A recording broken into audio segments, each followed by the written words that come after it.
এসেছিলে তুমি যখন আমার কেউ রবে না, তখন রবে তুমি। তাই তো সবার আগে খুঁজেছি তোমারে, হৃদয় জুড়ে তোমারি প্রেম দাও প্রভু আমার। হৃদয় জুড়ে তোমারি প্রেম দাও প্রভু আমার। প্রাণী কোন সময় আমি যেন, কোন সময় আমি যেন ভুলি না তোমারে, হৃদয় জুড়ে তোমারি প্রেম দাও প্রভু আমারে। চিৎকার প্রাণী কথা তো বড় বড় সিস্টেম আছে। ওয়াজের মাঝখানে অনেক সময় কথার প্রসঙ্গে কথা আসলে সময় ইসলাম সঙ্গীত বলা যায়, আলোর প্রেমে হামদে বারে তাআলার প্রশংসা করা যায়। ওইটাও সওয়াব আছে না নাই? এটা একটা দোয়া, এটা খালি গজল, এটা একটা দোয়া। এটা কি দোয়া? আল্লাহর প্রেম চাই। কার প্রেম চাই? কার প্রেম চাই? আল্লাহকে বলে গেলে সব শেষ। এই দোয়া ভাইরা বাবাজিরা আমার, তাই গভীর রজনীতে আসছেন, কনকনে শীতের ভিতরে আল্লাহকে মহব্বত করে ভালোবেসে এসেছেন, তওবা করে বাড়ি যাবেন বলেন ইনশাআল্লাহ। আল্লাহ রাব্বুল আলামিন আমাদের জীবনের গুনাহগুলি মাফ করে দেন বলেন আমিন। আল্লাহ রাব্বুল আলামিন প্রত্যেকটা মানুষ ওলি কামে বানায় দেন বলেন আমিন। খাঁটি মুসলমান বানায় দেন বলেন আমিন। নামে এবং কাজে মুসলমান বানায় দেন বলেন আমিন। আল্লাহ রাব্বুল আলামিন পাক্কা খাঁটি ঈমানদার বানায় দেন জোরে বলেন আমিন। যে আল্লাহ রাব্বুল আলামিন এত ভালোবাসলেন যে আল্লাহর কোরআনের বাগানে, জান্নাতের বাগানেটা, এই বাগানে আসার তৌফিক দান করলেন। সে আল্লাহর প্রেমে মাতোয়ারা হয়ে, খুশি হয়ে, আল্লাহকে খুশি করার জন্য যে আল্লাহ জবান দিলেন, যে আল্লাহ বলার ক্ষমতা দিলেন, চলার ক্ষমতা দিলেন, সে আল্লাহ রাব্বুল আলামিনকে খুশি করার জন্য সকলেই জবান খুলে বলি আলহামদুলিল্লাহ। সবাই তো বলতেছেন না, বলবেন কেমনে? জবান তো মিথ্যা কথা গীবত করতে করতে মানুষকে গালি দিতে দিতে জবান নষ্ট হয়ে গেছে। এখন ভালো কথা জবান দিয়ে বের হয় না, মানুষকে গালি দিলে জোরে আওয়াজ, আর যখন ভালো কথা বলার জন্য বলা আলহামদুলিল্লাহ সুবহানাল্লাহ, কোন আলহামদুলিল্লাহ, এই অবস্থা। তার মানে কি? এনে আওয়াজ নাই, আওয়াজ যখন সময় মানে আরেকবার বকা দিলে দেওয়ার সময় একবার খবর আছে, একবার মাতবুরির সময় আওয়াজ আছে, আলহামদুলিল্লাহ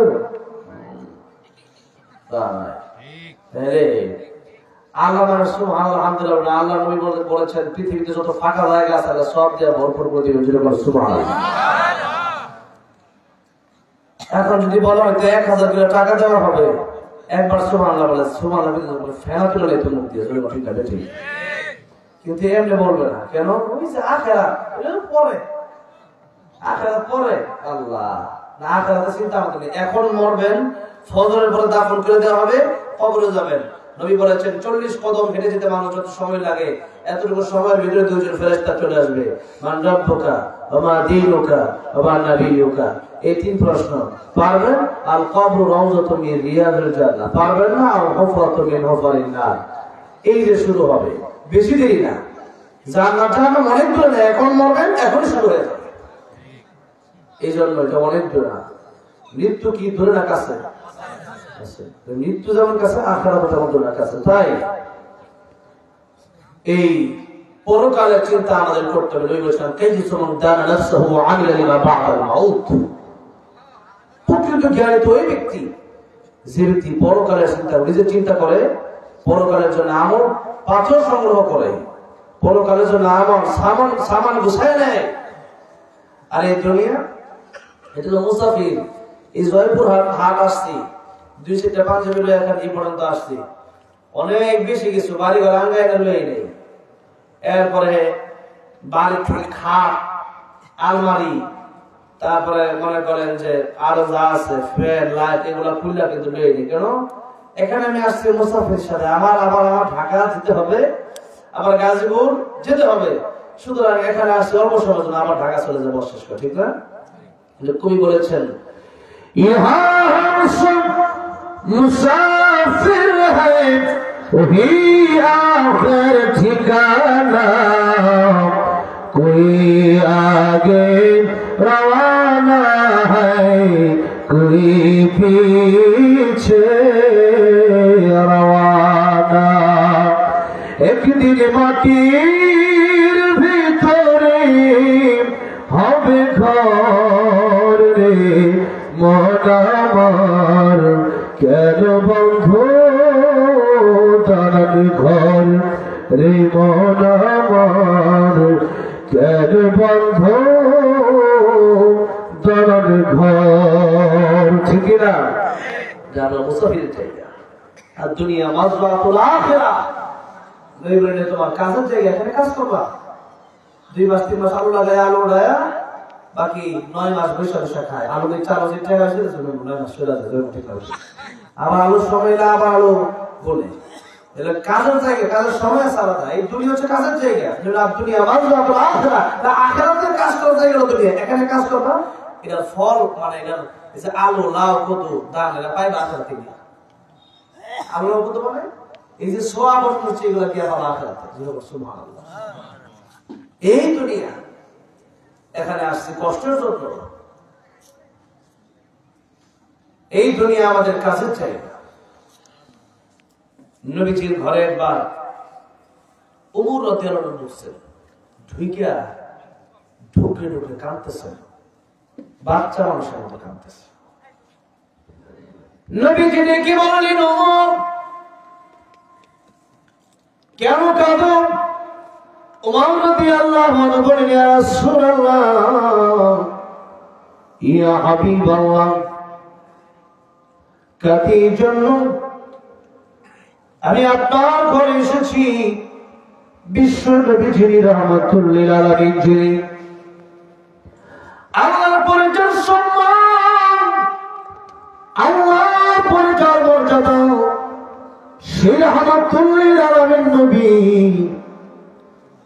সেই নবীজির ঘরে একটা কলসি দেখি, আরেকটা গ্লাস, আর কি আধা কেজি বা 1 কেজি জব আছে, আর নবীজি যে পাতির ভিতরে ঘুমায় আছে, বড় শক্ত পাটি, একটা তোষক নাই, একটা লেপ নাই, একটা কম্বল নাই, একটা বালিশ নাই।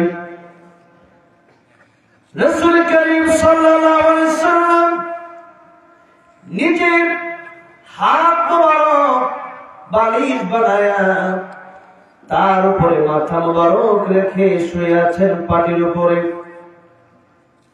ওমর রাদিয়াল্লাহু আনহু, ইয়া রাসূলুল্লাহ, ইয়া হাবিবাল্লাহ, এই পৃথিবীতে আল্লাহর পরে আপনার মর্যাদা, আপনার সম্মান, এখানে আপনি শুয়ে আছেন, আপনার পিঠ মুবারক দাগ হয়ে গেছে। ইয়া রাসূলুল্লাহ, আপনি আমি ওমরকে বলেন একটা তোষক বানায় দেন গরম তুলা দিয়া। নবী বললেন, এই দুনিয়াতে আমার বুক বিরাজ করার জন্য আমি আসি নাই। ওমর, আমি নবী যদি ও পার কি বলি হুদবার শোনা হয়ে যাও, গোটা হুদবার তাই শোনা হয়ে যাবে, কিন্তু আমি তো দুনিয়ার এই শোনা চাই না। আর দুনিয়া সিজনুল মুমিন ওয়া জান্নাতুল কাফির, এই দুনিয়া মুমিনের জন্য জেলখানা, কাফিরের জন্য বালাখানা। মুমিন এই দুনিয়ায় আরাম করতে পারে না। মুমিন যখন ঘুমায় আছে, যখন প্রচন্ড ঘুমে ধরে গেছে, আর যখন মসজিদ থেকে আওয়াজ চলে আসছে, আসসালাতু খায়রুম মিনান নাওম, মুমিন বান্দা যে মাত্র শুনছে আমার আল্লাহর পক্ষ থেকে দাওয়াত চলে আসছে, ইন্নাস সালাতা কিতাবান মাওকুতা, নির্দিষ্ট সময় নামাজ আল্লাহ রাব্বুল আলামিন ফরজ করে দিয়েছেন। যদি আমার ঘুমে ধরেছে বেশি, যদিও কনকনে শীতটা বড় বেশি, যদিও কুয়াশাটা বড় বেশি, এরপরও এটা আমার কাছে দামি না। জেলে যেমন একটা কয়েদি তার মন চাইলে যা মনে চায় তা করতে পারে না, এই দুনিয়া মুমিন বান্দা যা মনে চায় তা করতে পারে না। আল্লাহ যা বলেছে তাই মুমিনের করতে হবে, ঠিক না বেঠিক? মুমিন তখন ভাবে এই দুনিয়া তো আমার জন্য কাজের জায়গা, আর দুনিয়া মাজরাতুল আখিরাত। الذي خلق الموت والحياة ليبلوكم أيكم أحسن عملا وهو العزيز الغفور। আল্লাহ বলেন যিনি হায়াত মওত হায়াত সৃষ্টি করেছেন, মরণ আর জীবন সৃষ্টি করেছেন, তিনি কেন সৃষ্টি করেছেন? এর কারণ হলো মানুষকে আল্লাহ রাব্বুল আলামিন পরীক্ষা করতে চান কার আমল ভালো আর কার আমল মন্দ। এই পরীক্ষার হল, এই দুনিয়াতে পরীক্ষার হল, পরীক্ষার জন্য আল্লাহ রাব্বুল আলামিন পাঠিয়েছেন। অল্প সময় আল্লাহ দিয়েছেন, বেশি সময় না। কিয়ামতের ময়দানটা 50 বছর হবে। একটা দিন কত বছর হবে? 50,000 সানা, 50,000 সমতুল্য হবে। সেই হিসাব অনুযায়ী যে ব্যক্তি দুনিয়ায় 60 বছর বাঁচল, কিয়ামতের কঠিন ময়দানে একদিনের তুলনায় মাত্র 2 সেকেন্ড বাঁচল। কয় সেকেন্ড? 2 সেকেন্ড। এই 2 সেকেন্ড মানে এই 2 সেকেন্ডের জন্য আমরা সব করি। আর ওই পরকালে অনন্তকাল জীবন, যে জীবনে শুরু আছে শেষ নাই, সেই জীবনের জন্য করি না কেন? এই যে সেই কারণ যেটা প্রথমে বলছিলাম, নামে ইমানদার, কাজে না। মানে ইমান আছে কিন্তু একজন টাকা পায়, দিব না, কি হয়েছে? ঠিক আছে, কিয়ামতের ময়দানে দেখা হবে। কিয়ামতের ময়দানে দেখা হবে, কিয়ামতের ময়দানে যাই না, পরটা পরে দেখা যাবে। আপনার চিন্তাই নেই, পরকাল যে আসার চিন্তাই নাই। মুমিন বান্দা এখন ঘোরাফেরা করে কাফিরের মতো। কাফেরের চিন্তা খাওয়া দাওয়া ফুর্তি করো, দুনিয়াটা মস্ত বড়, আর পরকালে মরবো, শেষ, আগুন দিয়ে পুড়ে দিবে, শেষ। এরপরে আর কোন জীবন নাই। আর মুমিন বান্দার চিন্তা এখন এরকম যে পরকালে কি হবে ওটা পরে, দুনিয়াতে কি করছে দাও কেন? যে তার পরকালে তো চিন্তায়, তার পরকালটা এমন তার কাছে। মানুষ এই যে মুমিন, নামে মুমিন, কিন্তু মনে করতেছে যে পরকালে মনে হয় আসলে এটা কোন হাদিসে কয় এটা হইতে পারে না হইতে পারে, এরকম একটা চিন্তাধারা। ইমানটা এত দুর্বল। সুতরাং পরকালের জন্যই দুনিয়াতে আসছি। মায়ের পেটে যেমন একটা জগৎ ছিল, আলমে আরওয়াহে যেমন একটা জগৎ ছিল, আলমে দুনিয়া এটা একটা জগৎ। এরপরে কবর, এরপরে হাসর, এরপরে জান্নাত নয়তো জাহান্নাম, তার বাইরে কিচ্ছু নাই। তাইলে এই দুনিয়ায় আমরা আসছি পরীক্ষা দেওয়ার জন্য। পরীক্ষার হল 3 ঘন্টা সময়। ছাত্রদের খাতা দিচ্ছে, লেখো। Subject English. হ্যাঁ লেখতেছে, হাট্টিমা টিম টিম, তারা মাঠে পারে ডিম, তাদের খালা দুটো শিং, তারা হাট্টিমা টিম টিম। এরকম কোন কবিতা আছে? আর কবিতা আছে, কিন্তু কবিতার কোনো অর্থ নাই। ঠিক লাগে, ঠিক অর্থ না হলে এটা কবিতা হয় না। একটা কবিতার জন্য প্রথমেই প্রচন্ড পরিমাণে সেটা প্রচুর অর্থ বহন করতে হবে, অর্থবোধক হতে হবে। অর্থ নাই, খালি বানাইছি যে জামা আছে গাড়ি, জামো বাড়ি, মানে কইলাম একটা কবিতা হইল নাকি? আমিও তো কবিতা লিখি, বাংলাদেশে অসংখ্য ইসলামের সঙ্গীত লিখছি আমি, কোটি কোটি মানুষ শুনেছে। ইসলামের সঙ্গীত সেটা অর্থ সহকারে অর্থবোধক হতে হবে। যা মনে চাই তা বানায় বলে দিলাম আর কবিতা লিখে দিলাম বইয়ের মধ্যে, এটা কবিতা হলো না। এই কবিতার কোনো মিনিংস নেই, কোনো অর্থ নাই। যে কবিতা পড়ানো হয়েছে সেই স্কুলে, সে প্রথমে শুরু করছে হাঁটিমাটি মিথ্যা দিয়া। সে কেমনে সত্যবাদী হবে ওদের ভবিষ্যতে? সে কেমনে বাপ্পার সাথে ভালো ব্যবহার করবে? তার শুরুই তো মিথ্যা দিয়া, নবীর আদর্শ বাদ দিয়া, ব্রিটিশের আদর্শ দিয়া। ভাইরা আমার, বাবাজিরা আমার, পরীক্ষা হল। ছাত্র খাতাতে লেখো, ও লিখতেছে ইংলিশ সাবজেক্ট, লিখতেছে বাংলা, স্যারে কয় লেখ, জনকার মতো লেখ, কিচ্ছু কয় না স্যার। হ্যাঁ স্যার পৃষ্ঠা খালি এটাই লিখছে, এরপর আবার খালি লিখবো বেশি করে 50 পৃষ্ঠা, নাম্বার দিব না মানে স্যার 100 দিব। স্যার আরো 2টা পৃষ্ঠা দেন। স্যার কয় নে তো 2টা পরীক্ষা ফিস তো দিছ, নে আর 5টা নেই, সমস্যা নাই লেখ। স্যারে বুঝতেছে যে সব ভুল লিখতেছে, এরপরে স্যারে কিচ্ছু বলে না। কেন বলে না? যেটা পরীক্ষার হল, কিচ্ছু বলা হবে না, দেখা হবে রেজাল্টের বেলায়। রেজাল্ট ভালো করবা, তোমার মান বাড়বে। রেজাল্ট ভালো করবা, চাকরি বাকরি হবে। রেজাল্ট ভালো করবা, তোমার সম্মান থাকবে। আর রেজাল্ট ভালো করবা না, এখন 5 আসো, 3 দিন আমরা দিব, লজ্জা তখন পাবা। জয় কঠিন না বেটি। এই দুনিয়া কেবলমাত্র দুনিয়াতে আল্লাহ রাব্বুল আলামিন আমাদেরকে পাঠালেন আল্লাহর ইবাদতের জন্য। ইল্লা লিয়াবুদুন, ইবাদত ছাড়া কোনো কাজ নাই। শুধু ইবাদত হবে, ইবাদত হবে, ইবাদত হবে। কেন ইবাদত হবে? এটা হলো পরীক্ষার হল, আর পরীক্ষার রেজাল্ট কিয়ামতের ময়দানে আল্লাহ রাব্বুল আলামিন দিয়ে দিবেন। এই দুনিয়াতে মানুষকে আল্লাহ রাব্বুল আলামিন পাঠালেন, আবার চলে যেতে হবে, চলে যেতে হবে। এটাই বাস্তব, এটাই সত্য কথা।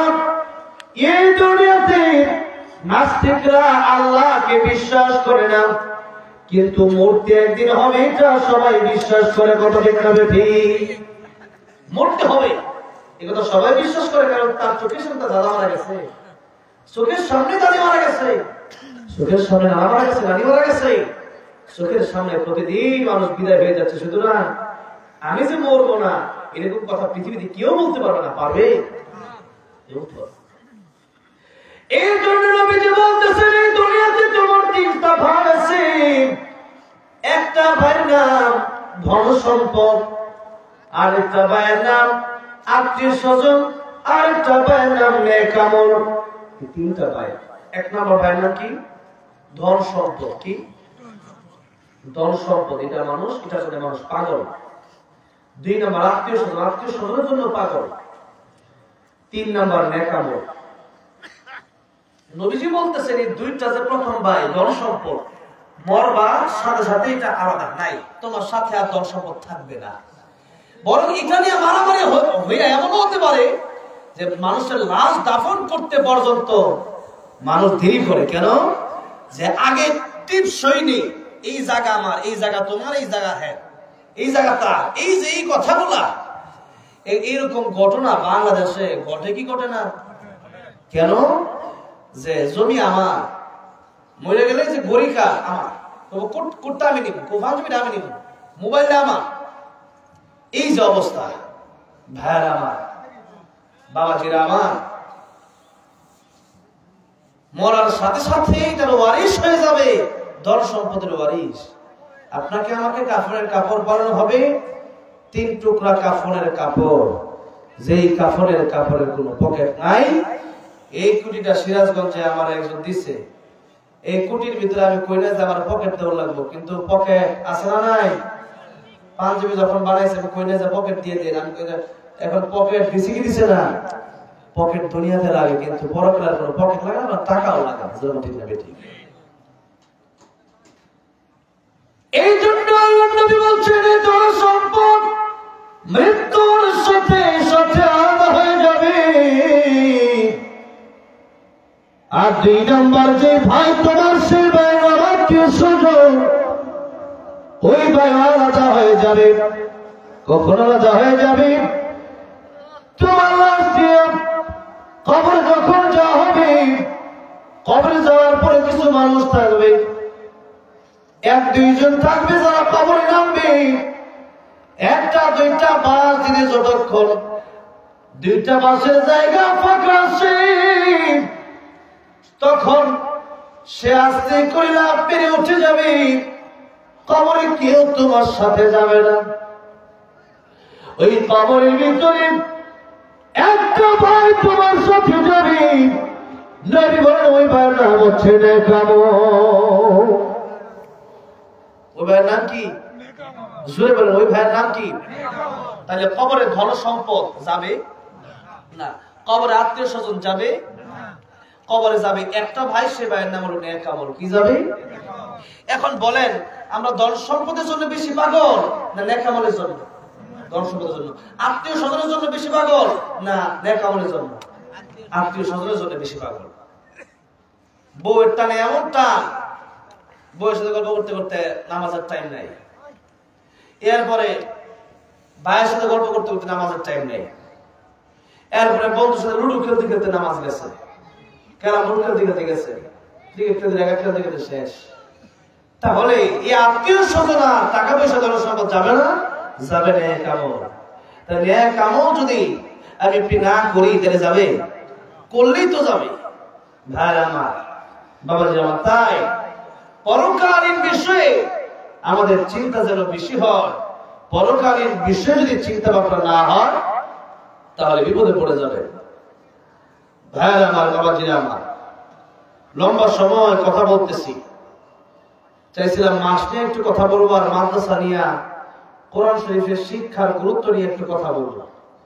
তাই আসল পরকালীন নিয়ে একটু কথা বললাম। এবার শাবান মাস নিয়ে আমার আগে তৌফিক এলাই সাহেব গুরুত্বপূর্ণ ওয়াজ করছেন, বয়ান করছেন। এখানে যারাই আছেন, বিশেষ করে হুজুর আমাকে দাওয়াত দিয়েছেন, মাওলানা মুহিবুল্লাহ হাফিজাহুল্লাহ হুজুর, সে সৈয়দপুর আসা যাওয়া, সেখানে আপনাদের এলাকার সন্তান আব্দুল হাই ভাই, ওনার কাছ থেকে আমি বিমানের টিকিট কাটি। তো উনি আমাকে মানে বলছিল এই প্রোগ্রামটার কথা, হুজুর বলছিল, তো সেই ক্ষেত্রে আসছি। হুজুর সাথে দেখা হওয়ার পরে খুব ভালো লাগছে। হুজুর শাইখুল হাদিস, প্রায় 1 যুগেরও বেশি হুজুর হাদিস পড়াচ্ছেন, আর আমাদের পড়ালেখা শেষ হলো কয়েকদিন আগে। তো এরপরে আরো অনেক আলেম যারা হাদিস পড়াচ্ছেন, ওনারা এখানে বয়ান করেছেন, কথা বলেছেন। আমার আগে তৌফিক এলাই সাহেব বলেছেন শাবান মাস, শাবান মাসে রাসূল সাল্লাল্লাহু আলাইহি ওয়াসাল্লাম বেশি বেশি রোজা রাখতেন, বলছে না? বেশি বেশি রোজা রাখতেন। তাহলে আমরা রোজা রাখবো কি রাখবো না? আমরা রোজা রাখার চেষ্টা করব ইনশাআল্লাহ। শাবান মাসে রোজা রাখতেন কেন রাসূল সাল্লাল্লাহু আলাইহি ওয়াসাল্লাম? যে এই শাবানে আল্লাহর কাছে বান্দার বাৎসরিক আমলনামা নিয়ে যাওয়া হয়, পেশ করা হয়, কে ভালো করলো আর কে মন্দ করলো। এই শাবান মাসে আরেকটা গুরুত্বপূর্ণ আমল হচ্ছে তওবা করা। কি করা? তওবা করা। কেন? যেহেতু আল্লাহর কাছে আমলনামা পেশ করা হয়, আল্লাহর কাছে যখন আমলনামা পেশ করা হয়, আল্লাহ যদি দেখে যে আমার বান্দা গুনাহমুক্ত জীবন, বান্দা সুন্দর জীবন, তাহলে আল্লাহ খুশি হয়। আর আল্লাহ যদি দেখেন এই বান্দা খান্না ফরমায়, তখন আল্লাহ নারাজ হয়। এখন গুনাহ তো আমরা করি, তো এইভাবে যদি যাই তাহলে তো কষ্টের ব্যাপার, যে আল্লাহ কষ্ট করবে তা আমিও কষ্ট করব। এখন তওবা করবেন কেন? নবী বলেছিলেন তাইবু মিনাজ যামবি কামা লা যামবা লাহু। তওবা দরকার এই জন্য, তওবা করলে বান্দাটা আর কোনো গুনাহ থাকে না, বান্দা মাসুম নিষ্পাপ হয়ে যায়, যেন এই মাত্র কাওয়ালাদাতু উম্মু, মায়ের পেট থেকে এই মাত্র সে পৃথিবীতে আগমন করলো। জোরে করে সুবহানাল্লাহ। ভাইরা আমার, বাবাজিরা আমার, তাওবার অর্থ বুঝতে হবে। তাওবা আপনি আস্তাগফিরুল্লাহ শেষ, এটা তাওবা না। তাওবা মানে আপনাকে যে গুনাহ করেছেন পূর্বে, সেই গুনাহের জন্য আপনাকে লজ্জিত হতে হবে, যে আমি যে কাজটা করছি আসলে এটা খারাপ, আমি যে টিভি সিনেমা দেখছি এটা খারাপ হয়েছে, ভালো কাজটা ভালো হয় না, আমি যে সিগারেট খাইছি কাজটা ভালো হয় না, আমি যে বাসা বাড়িতে বাপ মারে গালি দিচ্ছি কাজটা ভালো হয় না, এটা আসলে খারাপ, আমি লজ্জিত, কাজটা ভালো করিনি। এই যে লজ্জিত হইলেন, অনুতপ্ত হইলেন, এরপরে আপনি আল্লাহর কাছে মাফ চাইলেন, কানাকাটি করে মাফ চাইলেন, আল্লাহ এই ভুলটা করছি। এখন কথা হচ্ছে যে আল্লাহ রাব্বুল আলামিনের কাছে তওবা করলেই কি সব গুনাহ মাফ? না, সব গুনাহ মাফ। মনে রাখতে হবে বান্দার হক কোনোদিন আল্লাহ মাফ করবে না, এটা হচ্ছে বিশেষ কথা। এই তাওবা অনেকেই করে, সারা জীবন জনগণের হক খায়া এখন গিয়া দেখছি ওই কাবা শরীফের চত্বরে দোয়া করে, এবার সেখানে ফ্ল্যাট কিনছে জনগণের টাকায়। আরে আল্লাহ টাকা পড়ছে, খাইছো আমাদের হক, আর কাবা শরীফ দিয়ে দেওয়া করবা কেমন পর্যন্ত কবুল হবে না। জনগণের কাছে মাফ চাইতে হবে, যারা মরে গেছে মাফ চাইবা কেন, তুমি জানো। ভাইরা আমার, বাবা কেউ যদি মরে যায় তার জন্য দুনিয়াতে মাফ চেয়ে দুনিয়াতে কিছু যেরকম টাকা পয়সা সে পাওনাদার ছিল এরকম টাকা পয়সা দুনিয়াতে দিয়ে দিবে। ঋণ নিয়ে অনেক লম্বা চূড়া আলোচনা ইউটিউবে আছে, আলোচনা আমরা শুনি, আমল করি কেমনে? ওই একটা শুধু সবগুলো মাফ তো করি কিন্তু না, এটাও বুঝতে হবে তো বলে সবগুলো মাফ হলে বান্দার হক মাফ হয় না। কোরআন শরীফের সবচেয়ে বড় সূরা সূরা বাকারা, সবচেয়ে বড় আয়াত হচ্ছে সূরা বাকারা 282 নম্বর আয়াত। ইয়া আইয়ুহাল্লাযীনা আমানু ইযা তাদায়ানতুম বিদাইনিন ইলা আজালিন মুসাম্মান ফাকতুবু। এখানে আয়াত শুরু হইছে, শেষ হইছে والله بكل شيء عليم।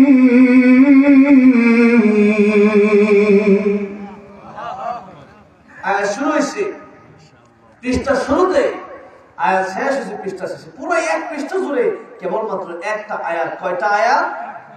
একটা আয়াত। সেই এক আয়াতের ভিতরে আল্লাহ কি বলছে জানেন? কোরআন শরীফের সবচেয়ে বড় এই আয়াতের ভিতরে আল্লাহ মানুষের পাওনা সম্পর্কে কথা বলেছেন, ঋণ সম্পর্কে কথা বলেছেন, লেনদেন সম্পর্কে কথা বলেছেন। এত বড় আয়াতে বান্দার হক আল্লাহ মাফ করবে না।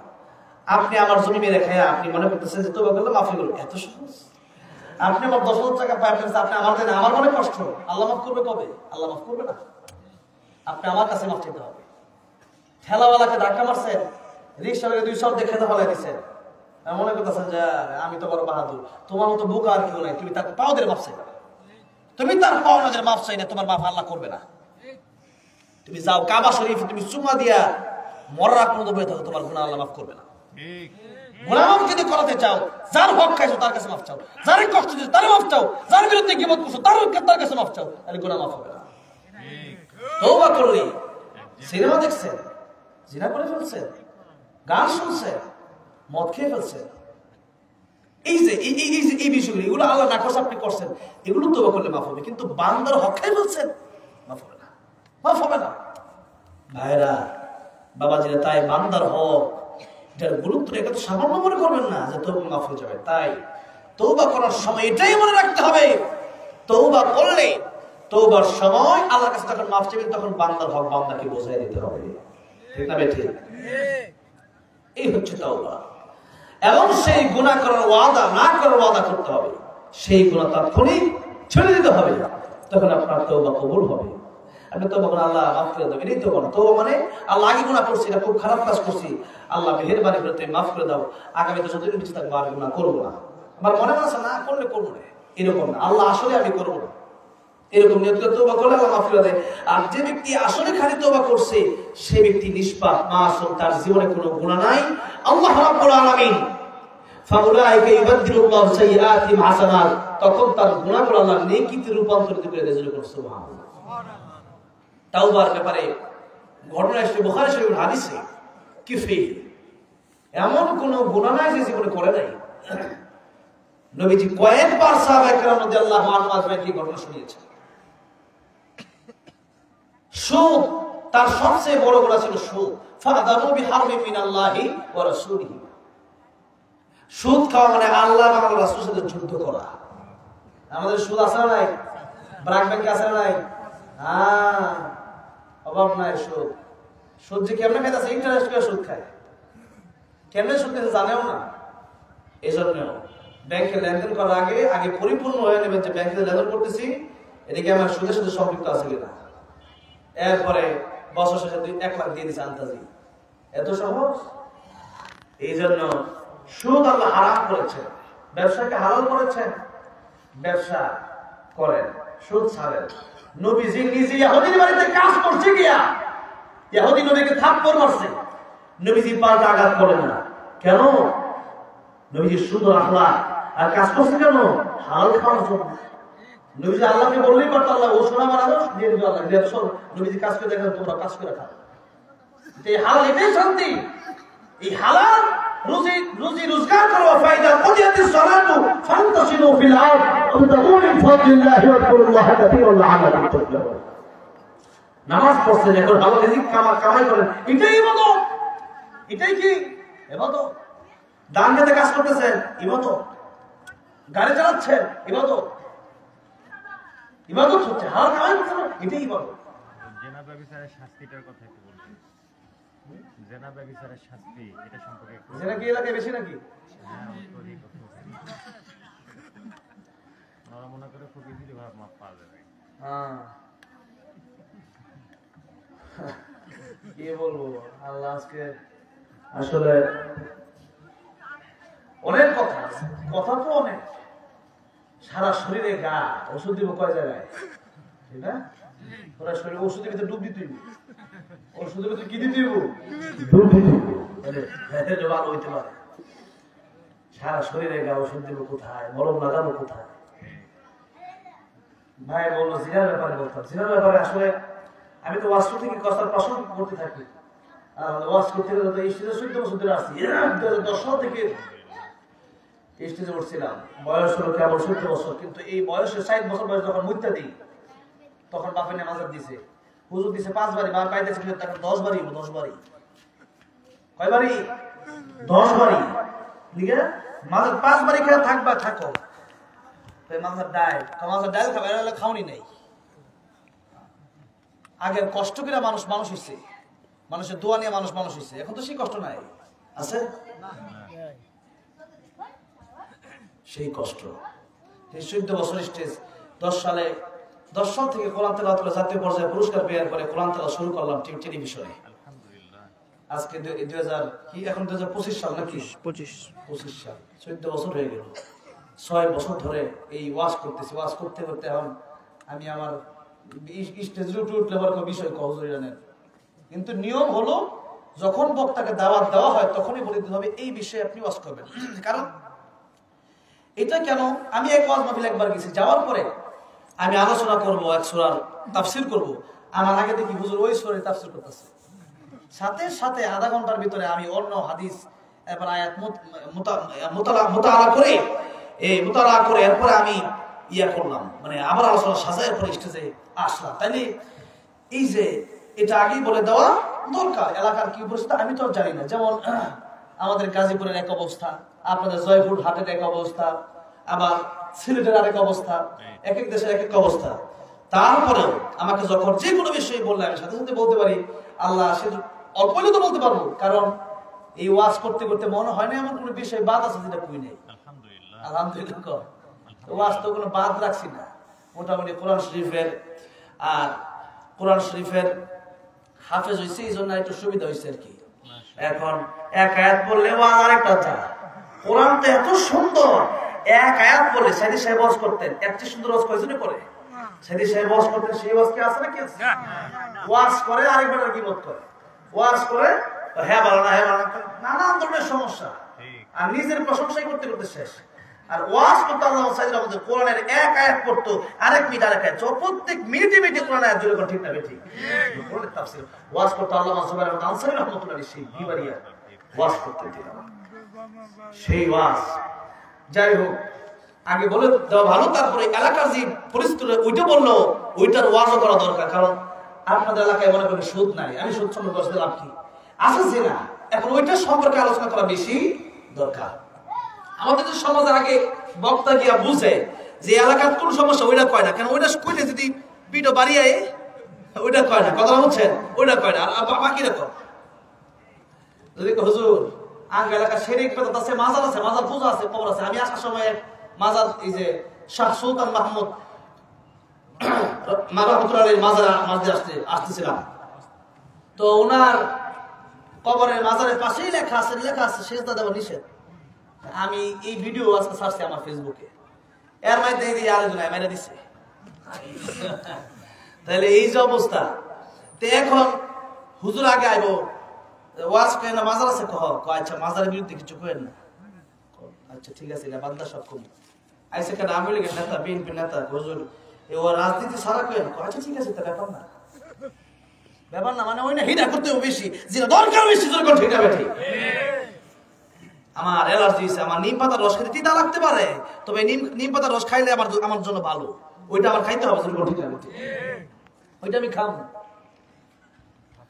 তো যাই হোক জিনা ব্যভিচার এই সম্পর্কে বলছে যে না আবার আরেকটা কথা আসছে মুখ দিয়ে একটা ওয়াজ তো খালি বাড়ি করতে পুরো বাচ্চা কথা বলছে খালি পুরো বাচ্চা তো জরুরি চলে এখন জিনা ব্যভিচার জিনার যে শাস্তি ইসলামী খেলাফত যদি থাকতো খেলাফতের আইন যদি থাকতো ইসলামী বিধিবিধান যদি থাকতো তাহলে জিনা করলে আযানিয়াতু আযানি ফাজলু কুল্লা ওয়াহিদিন মিনহুমা মিআতা জালদা 100 বের তারা দিতে হতো 100 বের 100টা পিটনির সুতে পরদিন আর জিনা করতো না ঠিক জোর ঠিক না ঠিক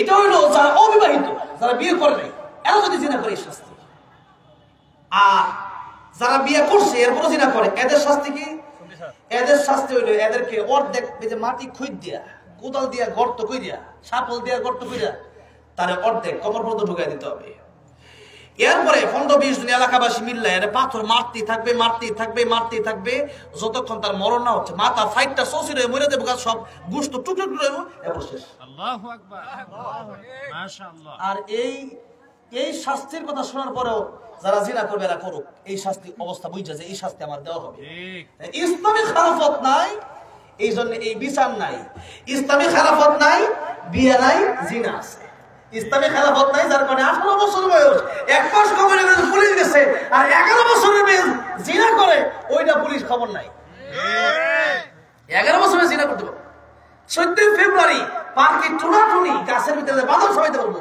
কিন্তু বিয়ে এখন তো এই যদি হয় দেশের আইন তাইলে দেশের মানুষ সভ্য হবে না অসভ্যই থাকবে কোরআনের আইন যেদিন চালু হবে ওই দিন মানুষ সভ্য হয়ে যাবে আর কোরআন যেটা বলেছে বয়স হয়ে গেছে বিয়ে দিয়ে দেবে এটা হলো কোরআনের আইন আর আমরা পেয়ে 18 বছর এই যে করছে জন্য জিনা ব্যভিচার বেড়ে গেছে অনেক সময় ছেলের বয়স হয়ে গেছে বাপ্পা ইচ্ছা করে বিয়ে দেয় না কেন বিয়ে দিলে এটা খাওয়াবো কেন আরে খাওয়ানোর মালিক তো আপনি আল্লাহ মালিক অবশ্যই আল্লাহ রিজিক তাকে দিবেন কারণ এই দুনিয়া সৃষ্টির 50,000 পূর্বে আল্লাহ রিজিকের ব্যবস্থা করেছেন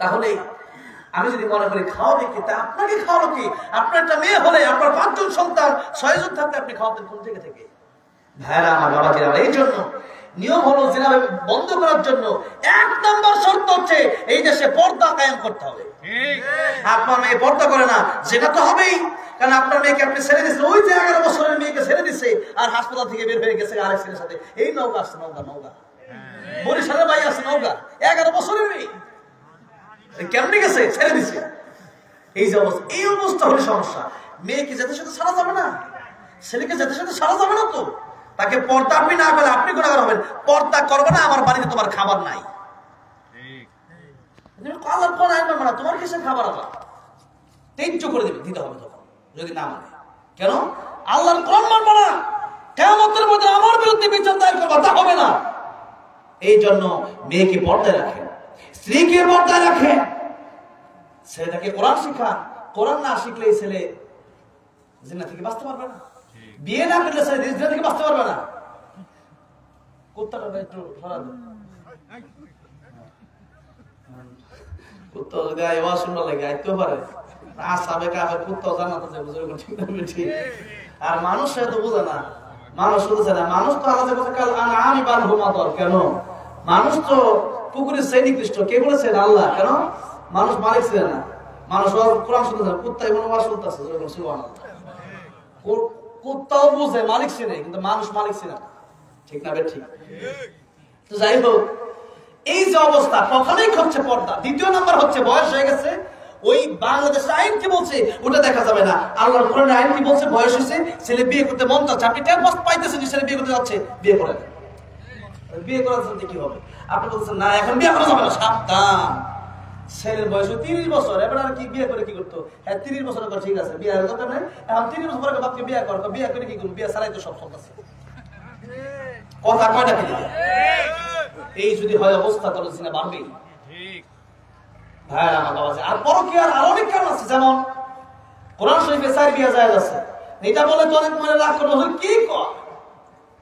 এই কয়েকদিন আগে পাকিস্তানের এক নারী তার স্বামী আরো 2টা বিয়ে করছে, সে খুশি হয়েছে কেন? যে আমার স্বামী আরো 2টা বিয়ে করছে, আমার স্বামী জিনা থেকে বাঁচলো, যার বউ বেশি জিনা থেকে বাঁচা বেশি। হ্যাঁ, এক বউ আলহামদুলিল্লাহ আলহামদুলিল্লাহ। এখন দ্বিতীয় বিয়ে করতে গেলে তখন কয় যে একবারে খারাপ জব করে লাগলো, জব করে লাগবে, আইন কই? আল্লাহ সারিবিয়ার আইন দিছে, আপনি যদি পালন করতে পারেন, কিন্তু এটা নারীরা মানে না। আগে বইলা দেয় সাবধান, দ্বিতীয় বিয়ে করবা খবর আছে। তা আল্লাহ বিধান কই রইল? কোরআনের বিধান না থাকতে যা হয় তাই হচ্ছে। ভাইরা আমার বলেন, তাই এই কোরআনের বিধানগুলো থেকে মানুষকে দূরে সরানো যাবে না। কোরআন আছে যেখানে আমরা আছি, এই হলো বিয়ে। 1 নম্বর বললাম কোরআন শিক্ষা দিতে হবে, 1 নম্বরে ছোটবেলায় কোরআন শিক্ষা দিতে হবে, 1। 2 নম্বরে পর্দায় রাখতে হবে, 2। 3 নম্বরে বিয়ের সময় গেলে বিয়ে দিতে হবে, এই 3। 4 নম্বর কথা হচ্ছে বিয়ে কইরা যদি আরেকটা করতে হবে, আরেকটা করাতে হবে। এটা হলো সাইজ। একজন স্বামী সে যখন এক সময় তার ভাবে বিয়ে করেছে, একটা স্ত্রী তার আছে, এখন তার একটা বিয়ে করতে মনে চাচ্ছে, যে কোনো কারণে মনে চাইতে পারে। যেমন আমি বিবাহিত, আমার একটা বিয়ে করতে মন চাইতে পারে না? চাইতে পারে, আমার বিধান আছে। আমি যদি খাওয়াইতে পারি, থাকতে পারি, দিতে পারি, এই সেই বিধান আছে। কিন্তু সেই বিধান যদি আমার স্ত্রী আমাকে না করতে দেয়, তখন ওই পাকিস্তানি রানী বললো যে মানুষ আল্লাহ বিধান দিয়েছে, এই জন্য অনেক মানুষের মনে চায় বা প্রথম স্ত্রী পাওয়ার পরে তার আরেকটা স্ত্রী দরকার হয়। অনেক সময় স্ত্রীর মাসিক থাকে, অনেক সময় স্ত্রী দেখা যায় বাবার বাড়িতে থাকে, অসুস্থ হয়ে যায়, তখন তার আরেকটা স্ত্রী দরকার হতে পারে।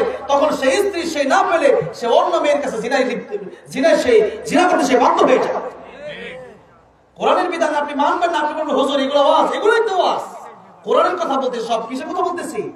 একটা কথা যদি কোরআনের বাইরে বলি, এখানে কি মিডিয়া আসছে? ইসলামিক রেকর্ডিং, এই জয়পুরের মিডিয়া আসছে। কালকে আবার রিপিট করে শুনবেন। মিডিয়া তো 2টা নাকি? এতে এই 2টা মিডিয়া যদি সাড়ে কালকে ওয়াজ, তো ওইভাবেই ওয়াজ করতে হবে। ওয়াজের দিকটা একদিকে ছিল, এখন ঘুরে আরেক দিকে আসলাম, কারণ এখন বসেছি না, এখন ছিলেন একটা হয়তো কয়েক ঘন্টা যাবে। মাদ্রাসা সম্পর্কে কথা বলা দরকার, যেহেতু মাদ্রাসাটা নতুন, ইয়াজদাম খোলা হয়েছে, তাহলে হাদিস পর্যন্ত যেন হয়, জোরে করে আমিন, জোরে করে আমিন, আল্লাহুম্মা আমিন। এই হলো জিনা। তাহলে জিনার শাস্তি 100 বের। আর যে অবিবাহিত আর বিবাহিত হলে তারে রুজম করে মেরে ফেলা, এই হলো দুনিয়াতে। পরকালে তো আছে। ভাইয়ের আমার, বাবাজিরা আমার, এই জিনা দূর করতে যে কথাগুলো বললাম আগে, ওইগুলো মানতে হবে। আমরা কি করি? আমরা ওষুধ খাই, কিন্তু কেমন রোগ থেকে বাঁচা যায় ওইটা আমরা করি না। জোরে ঠিক লাগে, ঠিক। জিনা যা করে, এই দেশে ভূমিকম্প হয় 4টা কারণে। কয়টা কারণে? 1 নাম্বার জিনা। 1 নাম্বার কি? জিনা করতেছেন আপনি, ভূমিকম্প হবে, এটা মাথায় রাখবেন। আমা আসাবাকুম মিন মুসিবাতিন ফাবিমা কাসাবাত আইদিকুম। 2 নম্বরে মদ। 2 নম্বর কি?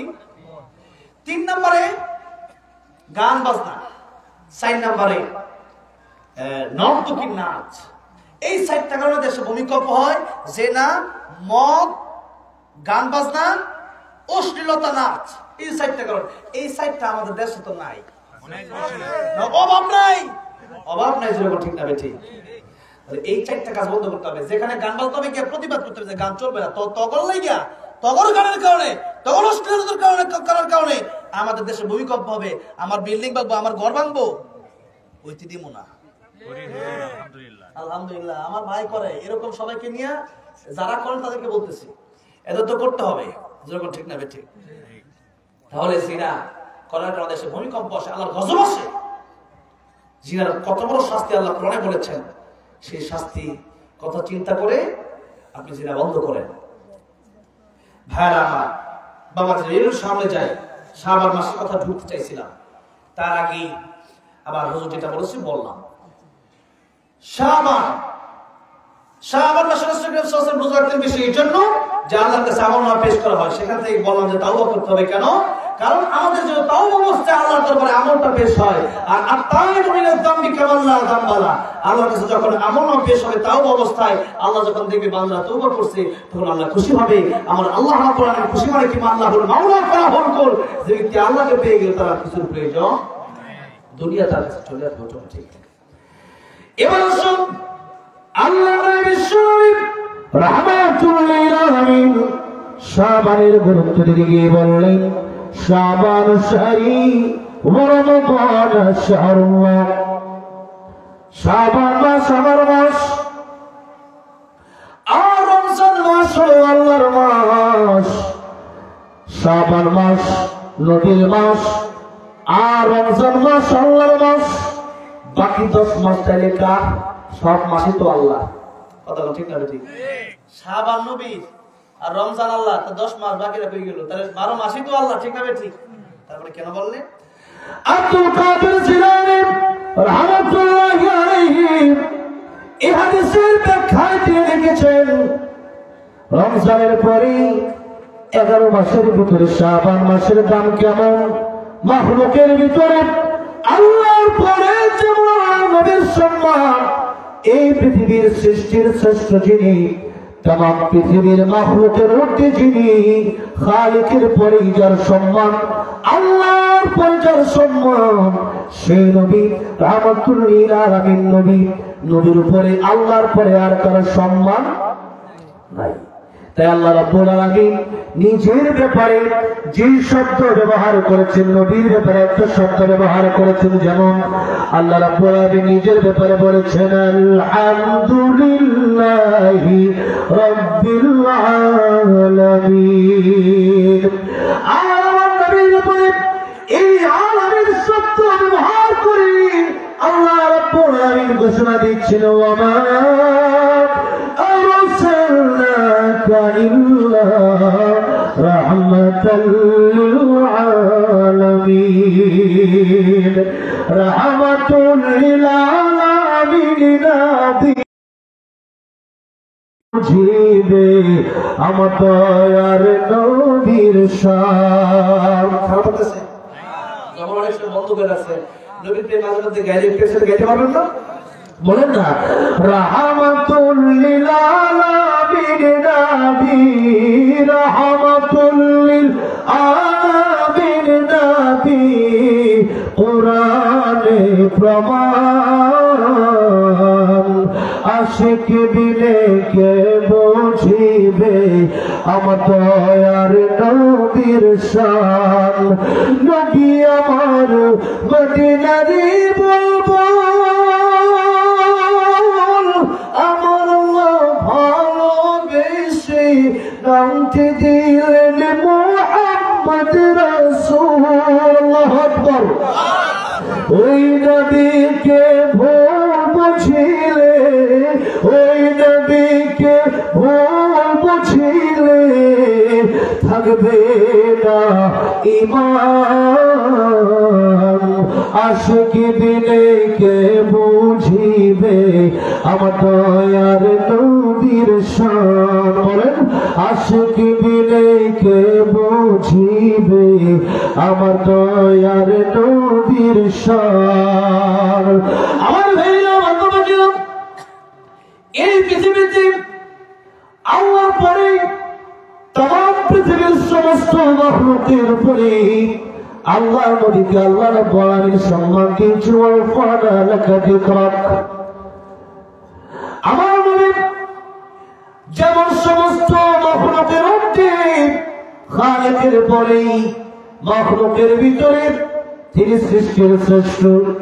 11 মাসের ভিতরেও যেহেতু নবী বলেছেন শাবান আমার মাস, এই জন্য শাবান মাসটাও শ্রেষ্ঠ।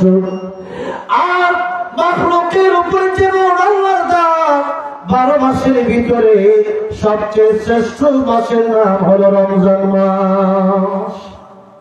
মাখলুকের উপরে খালেকের দাম, আল্লাহর উপরে কোনো মাখলুকের দাম নাই। ঠিক তেমনি ভাবে 12 মাসের ভিতরেও সবচেয়ে বেশি দাম হলো রমজান মাসের। কোন মাসে? রমজান মাসে। রমজান মুবারক। এই রমজান মাস সামনে আসতেছে। রমজান মাস সমাগত। রমজানের প্রস্তুতি রাসূল কারীম সাল্লাল্লাহু আলাইহি সাল্লাম রজব থেকে দোয়ার মাধ্যমে নিতেন। কোন দোয়া? বলেন আল্লাহুম্মা আল্লাহুম্মা বারিক লানা ফি রজব ওয়া শাবান ওয়া বাল্লিগনা রমাদান। বলেন আমিন। নবী যে দোয়া পড়তেন রজবের চাঁদ যখন উঠে যেত, রাসূল কারীম সাল্লাল্লাহু আলাইহি সাল্লাম এই দোয়া করা শুরু করে দিতেন, আল্লাহুম্মা বারিক লানা ফি রজব ওয়া শাবান ওয়া বাল্লিগনা রমাদান। আল্লাহ রাজবের সাবানে আমাদেরকে আপনি বরকত দান করেন, রমজান পর্যন্ত হায়াত দারাজ করেন। দোয়া। এই পৃথিবীতে তকদীর কোনো কিছুর মাধ্যমে পরিবর্তন হয় না, একটা জিনিসের মাধ্যমে মানুষের তকদীর পরিবর্তন হয়ে যায়, সেটার নাম হলো দোয়া। সেটা কি? দোয়া। আর দোয়া নিবেন কার কাছ থেকে? মা বাপের কাছে। মা বাপের কাছ থেকে দোয়া নিবেন। নবীজি বলতেছেন এই পৃথিবীর সমস্ত মানুষের দোয়া, মানুষের দোয়া যাত্রা কবুল হোক আর নাও, কিন্তু 30 মানুষের দোয়া কবুল হবেই হবে। এক নম্বর তোমার মা বাবা সন্তানের জন্য দোয়া করলে ডাইরেক্ট কবুল, যেরকম সুবহানাল্লাহ। সেই মা বাবার দোয়া নিতে রাজি না। অনেক লোক আছে শ্বশুরের দোয়া ভালো করে নেয়, কিন্তু মা বাবার কাছে দোয়া চাই না জীবনে। অথচ সেই মা বাবার দিকে একবার নেক নজর দিয়ে তাকালে নবী কয় কবুল হজের সোয়া। সুবহানাল্লাহ। আমি এই বছর হজে যাবো, এটা কি সহজ না কঠিন? হজে কি সবাই যাইতে রে? 5-6 লাখ টাকা লাগে তো, লাগে না? হ্যাঁ, 5 লাখ টাকা কষ্টের কামাইতে হয়, এরপর যাইতেও এত সহজ না। ইসলামের দৈহিক আর্থিক যে ইবাদত আছে, নামাজ আছে, জাকাত আছে। মনে করেন নামাজ হচ্ছে দৈহিক ইবাদত, জাকাত হচ্ছে আর্থিক ইবাদত। নামাজ আপনি পড়বেন, আপনাকে মসজিদ জামাতের সাথে পড়তে হবে নামাজ। এখন যদি আপনি মসজিদে 500 টাকা দান করে দিলাম, ফজর নামাজ পড়লাম না, নামাজের সব পেয়ে গেলাম, হবে? জাকাত আসছে 10,000 টাকা, আপনি চিন্তা করলেন যে 10 টাকা নামাজ পড়লে জাকাত 10,000 টাকা না দিয়ে ব্যাংক করে থাক টাকা না, জাকাত আদায় হবে? এটা আর্থিক ইবাদত, অর্থ দিয়ে এটা প্রদান করতে হবে অবশ্যই। তাহলে আর্থিক এবং দৈহিক দুইটার মাধ্যমে ইবাদত করা যায়। এখন আর্থিক এবং দৈহিকের সমন্বয়ে কোন ইবাদত? হজ। কোন ইবাদত? হজ। টাকাও লাগবে, দেহও সুস্থ থাকা লাগবে, ভালো থাকা লাগবে, ক্ষমতা থাকা লাগবে, সক্ষম হওয়া লাগবে।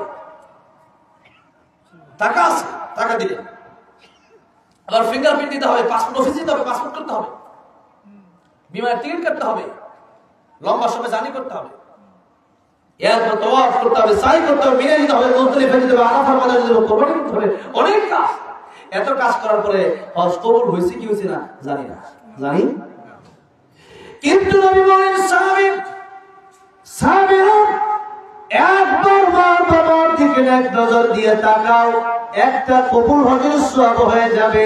সাহাবী বললেন ইয়া রাসূলুল্লাহ, ইয়া হাবিবাল্লাহ, আমি যদি 100 বার তাকাই তাহলে কি হবে? 100 কবুল হজের সওয়াব হবে নাকি? নবীজি বললেন সাহাবী 100 বার তাকাইলে 100 বার আল্লাহ রাব্বুল আলামিন কবুল হজের সওয়াব তোমার আমলনামায় দান করে দিবে। হজে যাওয়ার সময় ডাক করে পিটায়, হজে যাবো দোয়া করে হজে যাচ্ছি।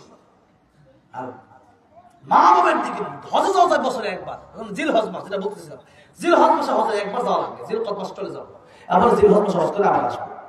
আবার রমজানে যাচ্ছি আমি হজে, শেষ 10 দিন বাইতুল্লাহতে ইতিকাফ করবো ইনশাআল্লাহ। প্রতি বছরই যাই, তো এই বছর উমরা যাচ্ছি, হজে যাচ্ছি, 2 বার যাচ্ছি।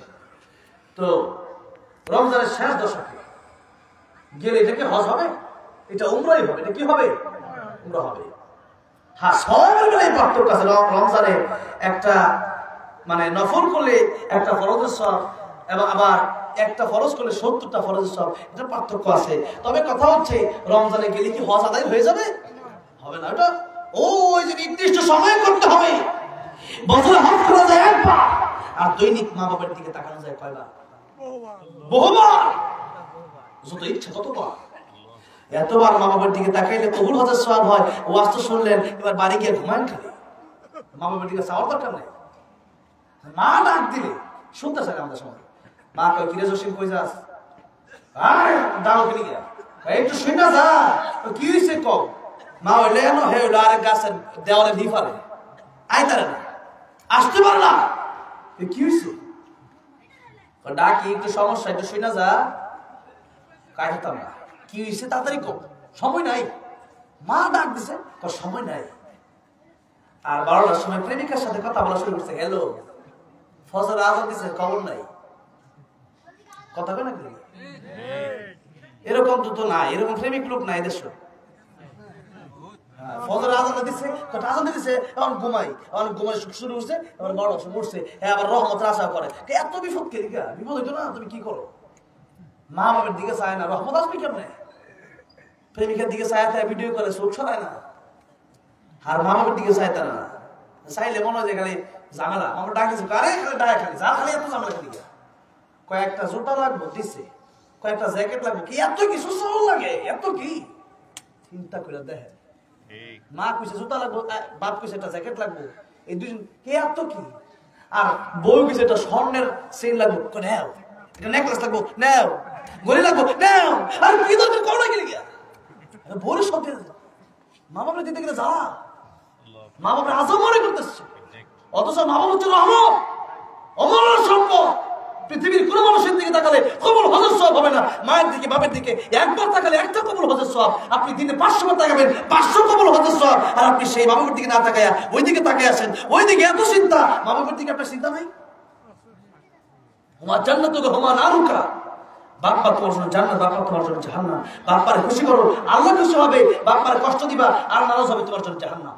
নবীজি একবার রাস্তা দিয়ে হেঁটে যাচ্ছেন দেখতেছেন কবরে আযাব হচ্ছে নবীজি বলেন আমি আমার উম্মতের জন্য মনে চাই দোয়া করি যেন তারা কবরে আযাব দেখে কিন্তু করি না কেন তারা যদি কবরে আযাব দেখে তাদের বাপের লাশ নিয়ে কবর যাবে না মায়ের লাশ নিয়ে কবরে যাবে না কবর আযাব নবীজি দোয়া করেন আয় আল্লাহ রব্বুল আলামিন কবর আযাব তুমি মেহেরবানি করে maaf করে দাও সাহাবায়ে কেরাম রাদিয়াল্লাহু আনহুম আজমাইন তারা বলল আমিন নবী দোয়া করলো নবী তাকে দেখতেছে কোন কবর আযাব maaf হয় না যে নবী রাহমাতুল লিল আলামিন সেই নবী যে দোয়া করতেছে আয় আল্লাহ কবর আযাব maaf করো আযাব maaf হয় না একবার দুইবার তিনবার নবী দোয়া করলেন কবরের আযাব maaf হয় না নবীজি আল্লাহ রাব্বুল আলামিনকে জিজ্ঞাসা করলেন আয় আল্লাহ রাব্বুল আলামিন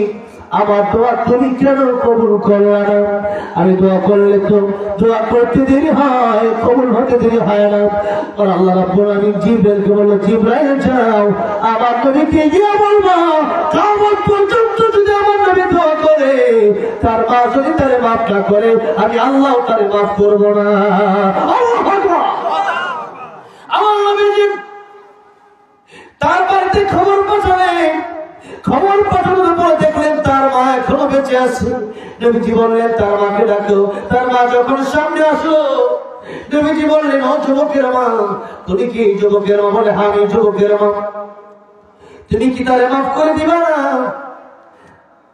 মহিলাকে বলে ইয়া রাসূলুল্লাহ ইয়া হাবিবাল্লাহ আমি তোরে maaf করব না নবী বলেন কেন maaf করবা না এত কেন তোমার পাষাণ হৃদয় কেন এত কঠিন হৃদয় কেন এমন সে মহিলা দেখতে বলে ইয়া রাসূলুল্লাহ ইয়া হাবিবাল্লাহ আমার পিঠে যে বাড়িগুলো দিয়েছিল যে আঘাতগুলো করেছিল বের কথায় ওই আঘাতগুলো এখনো আমার পিঠে বিদ্যমান আছে ইয়া রাসূলুল্লাহ যে সন্তানের জন্য তোর সমর্থন দিয়ে দিলাম পেটে রেখে 2 বছর উৎপন্ন করে জীবনের সব কষ্ট আমি করলাম তোর জন্য আর সে আমারে মারলো আমি কেমনে তারে maaf করবো আমার হৃদয় পাগল হয়ে গেছে নবীজি এবার দেখে বলে তাই কি maaf করবো না মহিলাকে রাসূলুল্লাহ আমি তারে maaf করবো না সবাই maaf করলো আমি তারে maaf করবো না নবীজি আল্লাহর কাছে দোয়া করলো আল্লাহ রাব্বুল আলামিন আমারে যেমন তুমি কবর আযাব দেখাইলা এই মহিলারে তুমি কবর আযাবটা দেখাও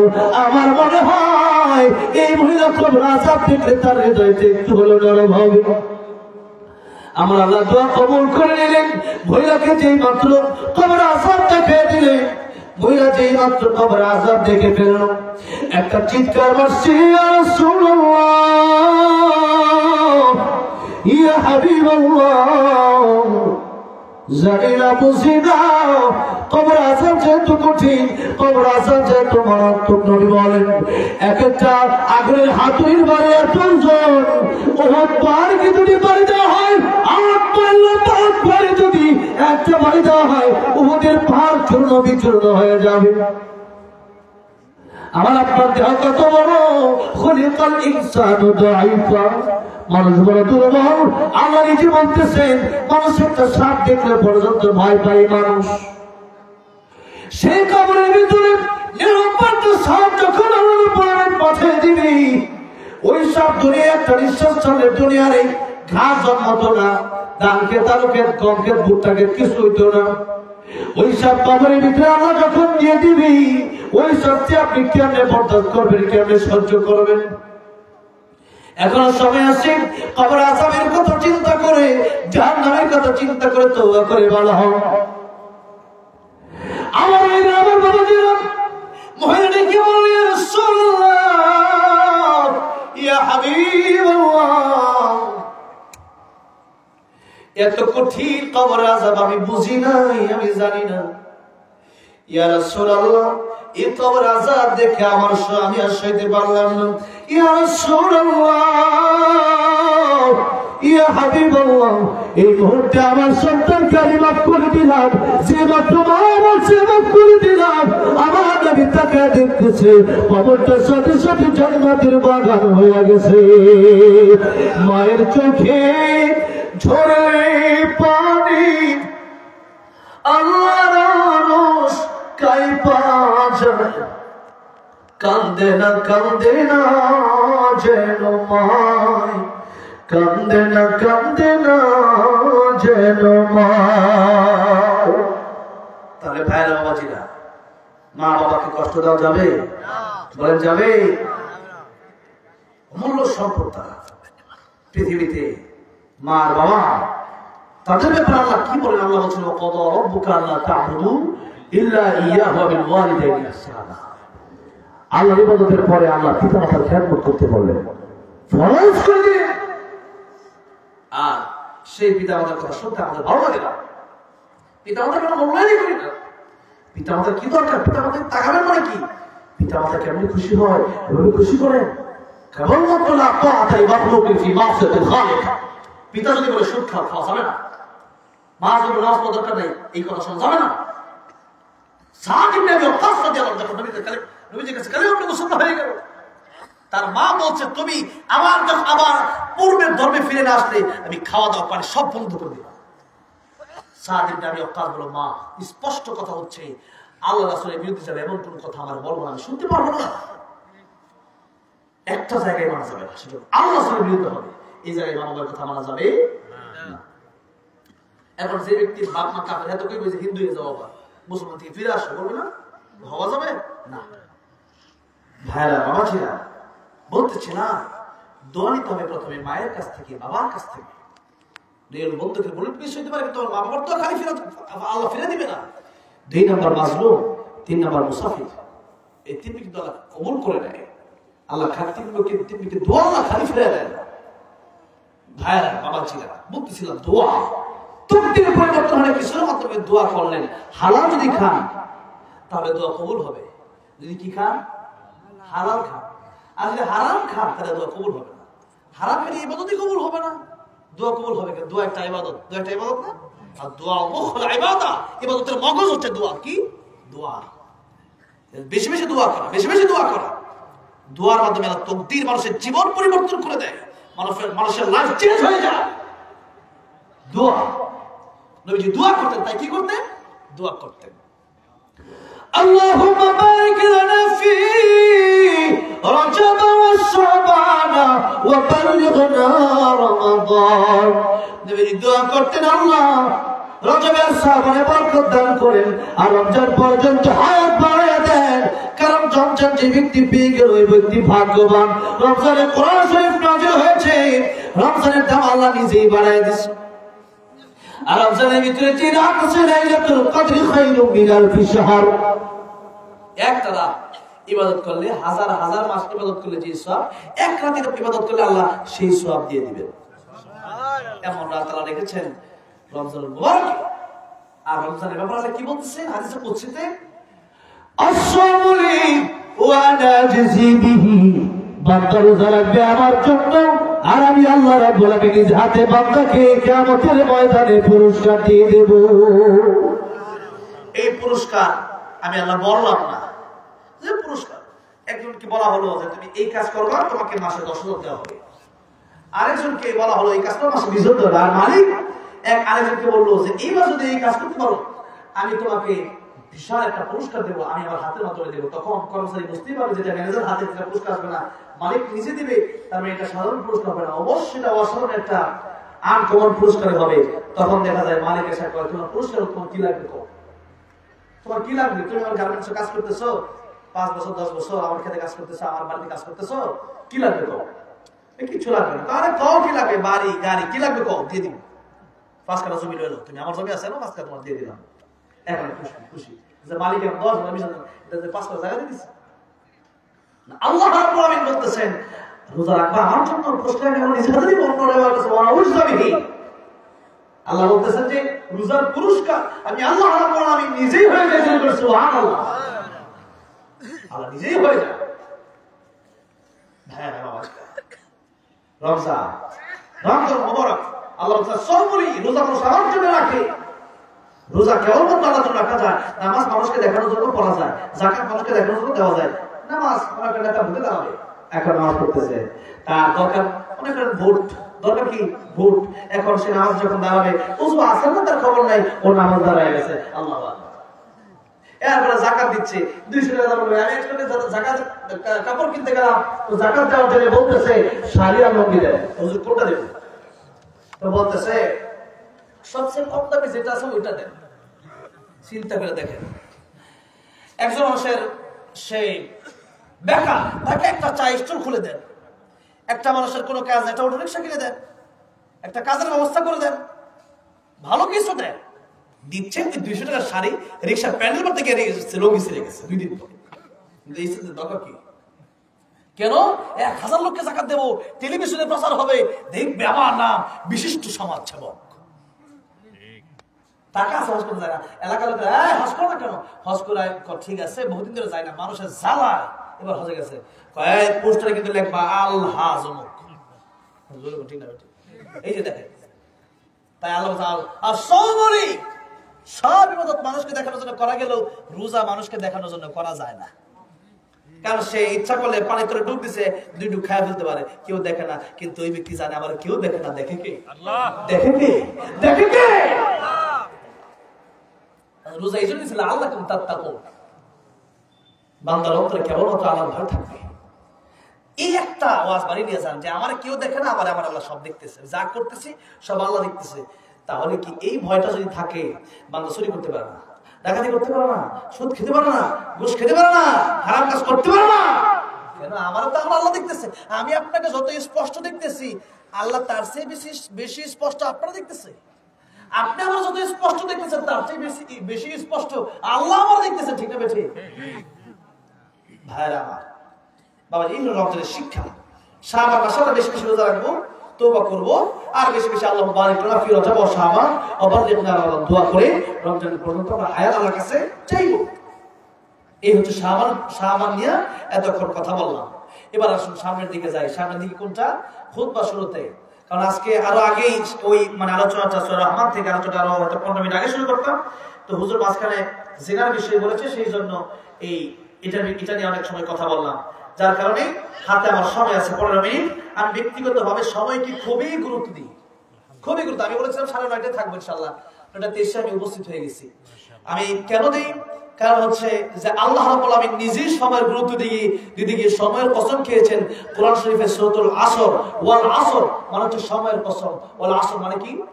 সময়ের কসম। আল্লাহ রাব্বুল আলামিন সময়ের দাম, সময়ের গুরুত্ব আল্লাহ রাব্বুল আলামিন এখন দিলেন। তাহলে সময়ের গুরুত্ব যে আল্লাহ রাব্বুল আলামিন নিজে দিলেন, আমরা কি করি? আসতে লাগবে 1 ঘন্টা, আমরা এই ভাই 10 মিনিট দাঁড়া বলে 1 ঘন্টা লাগবে। ঠিক না? ঠিক, যে মিথ্যা কথা বললাম। এই জন্য সময়ের গুরুত্ব আমাদের দিতে হবে। সময় চলে যাচ্ছে, বরফ যেমন গলে যাচ্ছে, জীবন থেকে সময় চলে যাচ্ছে।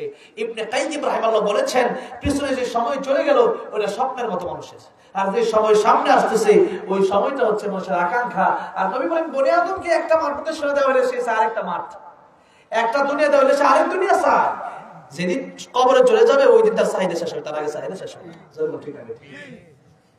এই জন্য এই সময়কে কেবলমাত্র আল্লাহর জন্য দিতে হবে। নামাজ, রোজা, হজ, যাকাত, পর্দা, পর্দা, জিকির, কোরআন, এরপরে সুদ ছাড়া, হালাল খান, হারাম ছাড়েন, পরকালে যেভাবে ভালো হয় ওভাবেই করেন। তার মানে তারাক্তু ফীকুম লান তাদিল্লু মা তামাসসাকতুম বিমা কিতাবাল্লাহি ওয়া সুন্নাতি রাসূলিহি। আল্লাহ কোরআন রাসূলের জীবনী মেনে নেন, এটাই হচ্ছে নেক আমল। এটাই কি? নেক আমল। এবার আসলে সামনের দিকে যাই যে নুসরাত আমরা তিনখানা আয়াত কারিমা তেলাওয়াত করেছিলাম, তাই তিনখানা আয়াত নিয়ে সংক্ষিপ্ত তরজমা সংক্ষিপ্ত তাফসীরের দিকে যাই, তরজমা করে তাফসীরযোগ্য করা যায়। তাই 12টা পর্যন্তই আলোচনা করে এরপর ইনশাআল্লাহ দোয়া হবে।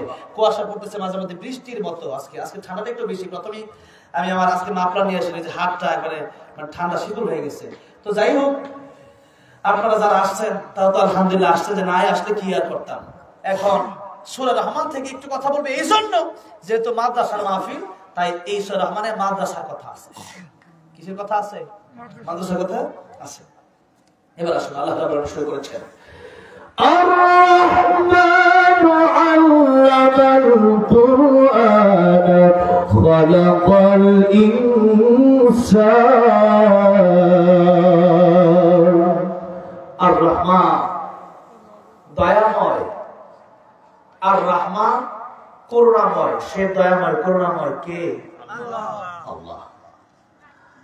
আল্লাহ রাব্বুল আলামিন সূরা রহমান নিজের পরিচয় প্রথমে দিয়ে আর রহমান শব্দ ব্যবহার করেছেন, উল্লেখ করেছেন। আর সূরা রহমানে আল্লাহ রাব্বুল আলামিন নিজের দয়ার কথা বর্ণনা করেছেন, নিয়ামতের কথা বর্ণনা করেছেন। তাই সূরা রহমানের ভিতরে সবচাইতে বেশি যে আয়াত এসেছে ওই আয়াতটা হলো ফাবিআইয়ি আলাই রাব্বিকুমা তুকাযযিবান। তোমরা আমার কোন কোন নিয়ামতকে অস্বীকার করবে? আছে? ওয়াইন তাউদ্দু নিয়ামাতাল্লাহি লা তুহসুহা। কিয়ামত পর্যন্ত নিয়ামত গণনা করবা, গুনবা, শেষ হবে না। আল্লাহু আকবার। সুতরাং লাইন শাকারতুম লাযিদান্নাকুম, নিয়ামত পাইছে শুকরিয়া আদায় করো। এই যে আমরা বসে আছি কথা বলতেছি, এটা কার নিয়ামত? এই যে কানে শুনতেছি কার নিয়ামত? চোখে দেখতেছি কার নিয়ামত? নিঃশ্বাস নিচ্ছি কার নিয়ামত? খাবার খাচ্ছি প্রতিদিন কার নিয়ামত? আল্লাহর নিয়ামত। সবই আল্লাহর নিয়ামত। আল্লাহ রাব্বুল আলামিন বলছেন, সব নিয়ামত আমি আল্লাহ রাব্বুল আলামিন তোমাদের উপর দয়া করে করুণা করে দিলাম। এই নিয়ামতের সূরায়, এই দয়ার সূরায় আল্লাহ রাব্বুল আলামিন নিজের পরিচয় দিয়েছেন। তিনি আর রাজ্জাক বলেন নাই, আল কাহ্হার বলেন নাই, আল আলীম বলেন নাই। আল্লাহ রাব্বুল আলামিন বলেছেন আর রহমান, দয়াময় তিনি। সে আল্লাহ রাব্বুল আলামিন দয়াময়। আর আল্লাহ রাব্বুল আলামিন আমাদের উপর সবচেয়ে বড় নিয়ামত দিয়েছেন, সবচেয়ে বেশি সবচেয়ে বড় দয়া দেখিয়েছেন কিসের মাধ্যমে? সেটা হলো কোরআন শরীফ আমাদেরকে দিয়েছে। সেটা কিসের মাধ্যমে? কোরআন শরীফ আমাদেরকে দিয়েছে। তাই আল্লাহ বলতেছেন, আর রহমানু আল্লামাল কুরআন খালাকাল ইনসান। রহমান যিনি, দয়াময় যিনি, কোরআন শিখালেন যিনি, আর মানুষ বানালেন যিনি। কোরআন শিখালেন যিনি, মানুষ বানালেন যিনি। এই দুইটা আয়াত আমি বুঝাই, এরপরে আমি দুয়ার থেকে যাব। আল্লাহ বলছেন রহমান তিনি, মানে আল্লাহ রাব্বুল আলামিন দয়া। এবার দয়ার কথা বলতে কি আল্লাহ রাব্বুল আলামিন বলতেছেন যে আল্লাহ মাল কোরআন। দয়ার ভিতরে প্রথমে হলো আমি তোমাদেরকে কোরআন শিখাইলাম। খালাকাল ইনসানের পরে মানুষ বানালাম। আল্লাহ বলতেছেন কোরআন শিখালাম আগে, মানুষ বানালাম পরে। আমরা দেখি যে মানুষ আমরা আসছি আগে, কোরআন শিখছি পরে। কিন্তু আসল কথা হচ্ছে আল্লাহ যে মানুষের কথা বোঝাতে চাচ্ছেন এটা হইল যে কোরআন শিখলে আসল মানুষ হওয়া যায়, গুণগত মানুষ হওয়া যায়। কোরআন না শিখলে ফেরাউন তো মানুষের মতো সুরত ছিল, নমরুদের ছিল, এরপরে আমাদের দেশে আসাদুরের আছে, তাসলিমা নাসরিন আছে, কিন্তু এরা দেখতে মানুষ, গুণগত মানুষ না। গুণগত মানুষ কখন হওয়া যাবে? আল্লাহ বলতেছেন যখন কোরআন শিখা হবে তখন গুণগত মানুষ হওয়া যাবে। কারণ একজন মানুষ যখন কোরআন শিখে না, সুদ, ঘুষ, হালাল হারামের তমিজ নাই, এরপরে মা বাবার খেদমত নাই, কারণ সে কোরআন শিখে নাই, এই কথাগুলো সে পায় নাই। আর যে ব্যক্তি কোরআন শিখলো সে জানলো যে পরকালে আমাকে আল্লাহর কাছে হিসাব দিতে হবে। দুনিয়াটা আমার, এই দুনিয়া এই দিন দিন নয়, এই দুনিয়া দুনিয়া নয়, আরো দুনিয়া আছে। এই দিন দিন নয়, আরো দিন আছে, এই দিন নিয়ে যাবে সেই দিনের কাছে। সুতরাং এই মানুষ চিন্তা করবে যে পরকালে আমার হিসাব দেওয়া লাগবে, এই একটা ভয় তার অন্তরে থাকবে, এই একটা ভয় পাবে কোরআন থেকে। আর কোরআন থেকে এই ভয় পাওয়ার কারণে, কোরআনের শিক্ষা তার ভিতরে থাকার কারণে সে ব্যক্তি আল্লাহকে ভয় করবে। দুনিয়াতে একজন সভ্য মানুষ সেই দুনিয়াতে চলাফেরা করবে।